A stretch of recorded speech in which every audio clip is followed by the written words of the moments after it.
Hello বন্ধুরা, কেমন আছো? আশা করি সবাই ভালো আছো, সুস্থ আছো। আমিও ভালো আছি। আজ রুচি সকাল 6:30টায় উঠে মুখ হাতটা ধুয়ে এসে ছেলে বললাম আজ টিফিন বানাতে হবে না, আমি সকাল 7টায় বেরিয়ে যাব।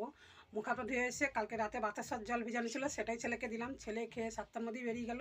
তারপর ছেলে বেরিয়ে যাওয়ার পরে সমস্ত কাজ সেরে নিয়ে 9:30টার মধ্যে স্নান করে পুজো দিয়ে দাদাভাই বাড়ি আছে, দাদাভাইকে গোলা রুটি বানালাম। গোলা রুটিটা হচ্ছে ময়দা, চিনি, নুন দিয়ে জল দিয়ে গুলে সাদা তেল দিয়ে ভেজে দিলাম, আর লাল চা করে দিলাম দাদাভাইকে। লাল চা গোলা রুটি খেয়েছে, আমিও গোলা রুটি আর লাল চা খেয়েছি। খাওয়ার পরে আজকে দুপুরবেলা কী রান্না করব সেইগুলো আমি কেটে কুটে সব গুছিয়ে নিয়েছি। আর আজকে কী রান্না করবো সেটাই তোমাদেরকে দেখাবো, তোমরা দেখতে থাকো, পাশে থেকে শুনিয়ে দেবো। আজকে রান্না করব মটন আলু দিয়ে লাল লাল ঝোল। মটনটাকে আমি প্রথমে বেছে নিয়েছি, এতে ছোটো ছোটো লোম থাকে, আমি বেছে নিয়েছি। বেছে নিয়ে নুন হলুদ হালকা করে দিয়েছি, আর একটু হলুদ দেবো আমি। নুন হলুদ দিয়ে মাখিয়ে রাখবো। এখন অনেকদিন পরে মাটন বাড়িতে আসলো, 4-5-6 মাস পর হবে। ছেলে অনেক দিন ধরে খাবে খাবে করছে যে মাটনের ঝোল করব, পাতলা করে লাল লাল আলু দিয়ে একদম ঝোল। এই যে আলু কেটে নিয়েছি, দেখছো বড় বড় সাইজের আলু কেটে 2 পিস করে ধুয়ে আমি রেখে দিয়েছি। এখানে আলু আছে 6-7খানা আলু আমি ডুবো ডুবো করে কেটে নিয়েছি। এখানে বড় সাইজের পেঁয়াজ নিয়েছি দুটো, ধুয়ে আমি কুচি নিয়েছি। আর একটা টমেটো আছে, ধুয়ে কেটে নিয়েছি। আর এখানে আছে মশলা, আদা রসুন কাঁচা লঙ্কা, আর এর সঙ্গে পেঁয়াজ একটু পেস্ট করে নেবো। আর চাল দিয়ে আমি ভাত বসিয়ে দিয়েছি, এই যে ভাত হচ্ছে। আমি প্রথমে মশলাটা করে নেবো। প্রথমে মটনের আলুটা ভেজে নেবো নুন আর হলুদ দিয়ে। কড়া বসিয়ে দিয়েছি, কড়া গরম হয়ে গেছে। গোলা রুটি করছি বলে কড়াটা একটু পুড়ে গেছে। আমি সর্ষের তেল দেবো।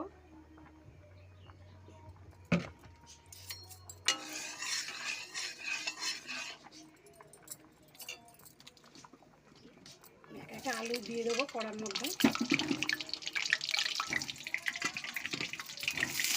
আলুগুলো বেশি দিলাম কেন, দুবেলার তরকারি, এগুলো হয়তো মাটনটা খাওয়া হয়ে গেলে রাত্রিবেলা ঝোল আলু দিয়ে খেতে পারবো, ওই জন্য আলুটা বেশি করে নিচ্ছি। অল্প হলুদ দেবো, নুন দেবো অল্প, দিয়ে লাল লাল করে ভেজে আমি তুলে নেব।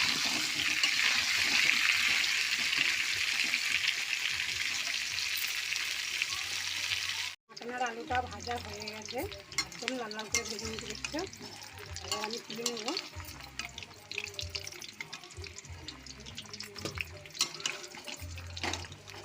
এইভাবে সব সন্তানি সব আলু তুলে নেব। আলু সব আমি তুলে নিয়েছি দেখছো। আর কড়াই যা তেল আছে সরষের তেল, ওটাই থাক, আর একটু দেবো, যতটা আছে ততটাই দেবো আমি।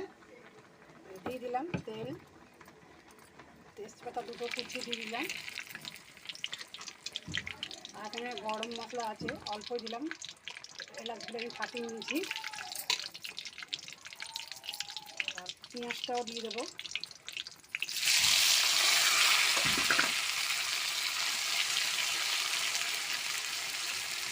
পেঁয়াজটা ভাজা হয়ে গেলে মাটনটা রেখে দেবো। পেঁয়াজটা হালকা ভাজা হয়ে গেছে, আমি এখানে মাটনটা দিয়ে দেবো।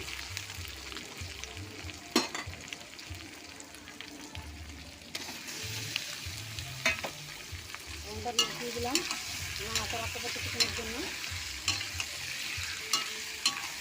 কম মশলা দেবো আমি। মটন আর পেঁয়াজ আমি ভেজে নিয়েছি হালকা করে, এরকম মশলা দেবো। প্রথমে আমি বাটা মশলাটা দেবো, আদা রসুন কাঁচা লঙ্কা অল্প পেঁয়াজ মিক্সি পেস্ট করে নিয়েছি, বাটা মশলাটা দিয়ে দিলাম।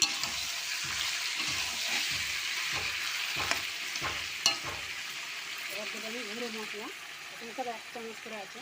নুন আছে 1 চামচ, হলুদ আছে 1 চামচ, জিরে গুঁড়ো 1 চামচ, ধনে গুঁড়ো 1 চামচ, লঙ্কা গুঁড়ো 1 চামচ, আর অল্প একটু চিনি দিচ্ছি কালার হওয়ার জন্য, টেস্ট হওয়ার জন্য। এই সব মশলাটা একসঙ্গে দিয়ে দিচ্ছি। এখন কষবো অনেকক্ষণ,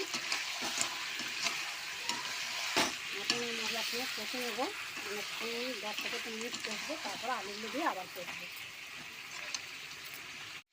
মটন মশলা সব কষানো হয়ে গেছে, এখানে আলু ভাজাগুলো দিয়ে দেবো।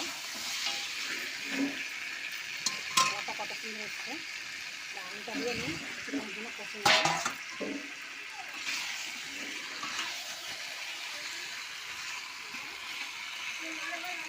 মাটন আলু মশলা কষানো হয়ে গেছে, টমেটো এখন দিলাম।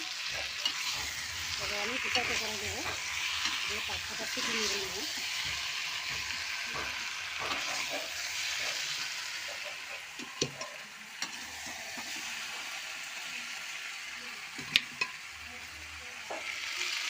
আমি নিয়েছি মাটন আলু, আর কড়ার মধ্যে জল দিয়ে জলটা গরম করে নিয়েছি। 8 মগ জল আছে, আমি এই জলটা প্রেসার কুকারে ঢেলে দেবো।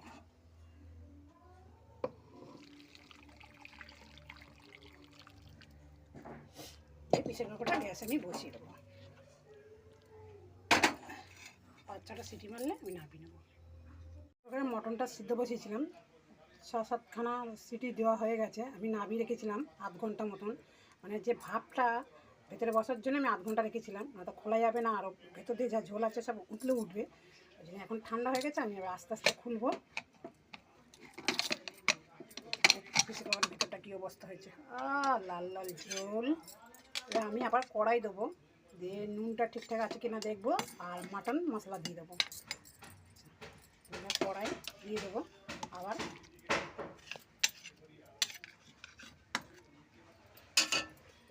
কড়াই আমি আস্তে আস্তে চামচ কাটি কাটি দিয়ে দেবো। প্রেসার কুকার থেকে ঢেলে নিয়েছি কড়াই। এবার আমি মাটন মশলা দিয়ে দেবো, একটু শাহি গরম মশলা। আর নুন একটু কম ছিল, আমি একটা নুন দিয়ে ফুটিয়ে নিলাম। মটন মশলা দিয়ে দিলাম।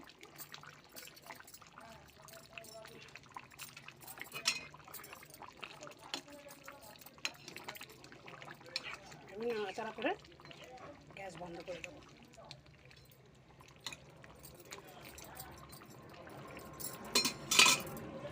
মটনের রান্নাটা আমার হয়ে গেছে, মটনের ঝোল হয়ে গেছে একটা লাল লাল আলু দিয়ে। আজকে রান্না হচ্ছে সাদা ভাত আর মটনের ঝোল লাল লাল আলু দিয়ে, একদম লাল লাল ঝোল। আলুর সাইজগুলো দেখছো, বিরিয়ানির যেরকম আলু হয় সেই সাইজের আমি আলু কেটে নিয়েছিলাম।